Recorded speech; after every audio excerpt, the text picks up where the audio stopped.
It's not videotaping you. Hello, this is Mrs. Taylor, and I'm going to elaborate on how you evaluate a limit of a rational function algebraically.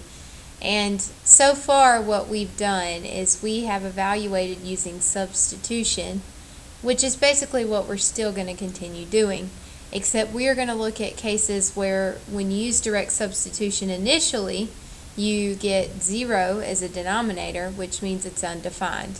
So we're going to talk about techniques to still evaluate algebraically even though you get that result. So one technique for finding limits is dividing out a common factor. So for example, if I have this limit, find the limit as x approaches -3 of x squared plus x minus 6 all over x plus 3. If I use direct substitution, initially, I plug in a -3 to the denominator, I get 0 on the bottom, which is called an indeterminate form. So if you have 0 on the bottom, 0 over 0, infinity over infinity, all those are indeterminate forms. And so it really doesn't allow us to draw a conclusion about what that limit equals algebraically. However, if you divide out a common factor, you can reduce this function or reduce the fraction until you get an expression you can evaluate at x equals -3.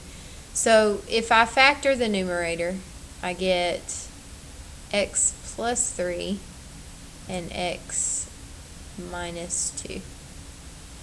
And once I factor it, I see that I have x plus 3 on top and bottom, so they cancel out. So my result is the limit as x approaches -3 of x minus 2.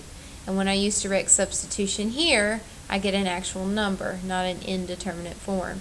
So -3 minus 2, which would be -5. Now, let's go back to where we factored here. One thing to keep in mind is even though this expression here, the limit of this expression is equivalent to the limit of x minus 2, the two equations themselves are not equivalent. So I wouldn't say that x squared plus x minus 6 all over x plus 3 is equal to x minus 2, because this function is undefined at x equals -3, and this one is defined. So the reason we can link this with an equal sign is because it's referring to the limit and not to the functions themselves. So anyway, that's one technique for evaluating a rational, or evaluating the limit of a rational when you get an indeterminate form. Let's look at one more example. This one on top, we have x squared plus x minus 2. On the bottom, x squared minus 1. We are looking for the limit as x approaches 1. Again, if I use direct substitution, I get 0 on the bottom. So I'm going to factor the top.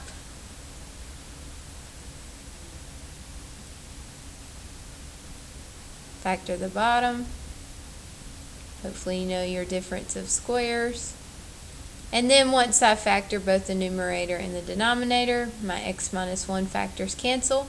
And this is equal to the limit as x approaches 1 of x, I'm not going to use those parentheses,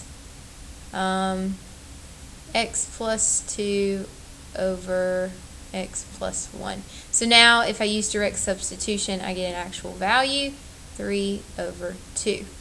Now if you look down here, my niece is pondering calculus, and she's wondering if she needs to use dividing out, or the dividing out technique for this limit. And so it looks like it's the setup for what we've been doing, but if you use direct substitution where x equals 1, you get 4 on the bottom. So you can just evaluate this one as it is. You don't need to divide things out. Another type of rational you're going to see is one that involves roots. So in this example, we are finding the limit as x approaches 0 of the square root of x plus 1 all minus 1 all over x. And if I use direct substitution, I get 0 on the bottom, and this isn't one where I can factor and divide things out. So I'm going to use something that you might not have seen since Algebra 2 called conjugation.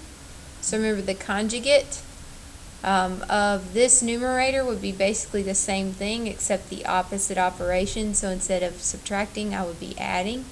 So the square root of x plus 1 over the square root of x plus 1 plus 1. And remember, if I'm multiplying by the same thing top and bottom, it's still equal to 1. So I'm not changing the function itself, just changing how it looks, making it so we can actually evaluate it. It's called rationalizing. So when I multiply this out, ooh, it's a little sloppy. And again, if you're going to link with equal signs, don't forget that you must carry your limit notation with you everywhere you go. And then multiply it out, so square root times square root, the square roots cancel, and you're left with x plus 1. And then distribute it to the positive 1. And then distribute this negative 1 to both of these terms. And you get minus square root of x plus 1 minus 1.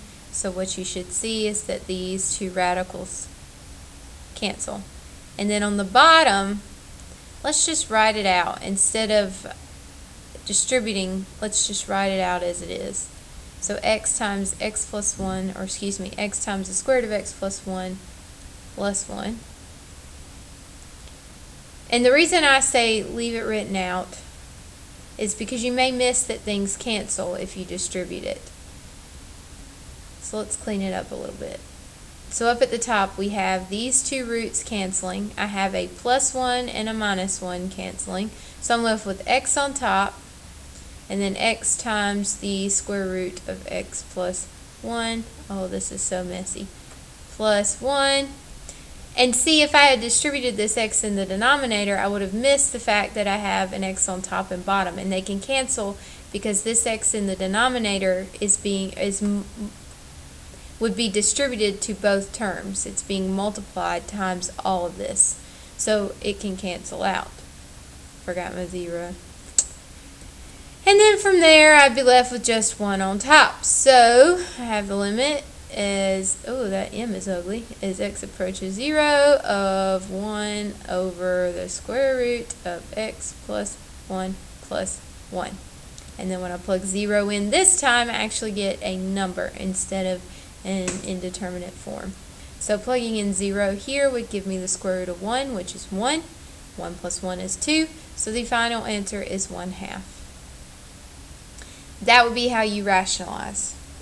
So bottom line is, you are going to be given problems like these that I've just shown you. You're not going to be allowed to use your calculator, so you're going to have to find the limit algebraically. And so these are two techniques, dividing out and rationalizing, that you need to be familiar with in order to be successful on your tests and your quizzes. Thank you, and have a great day.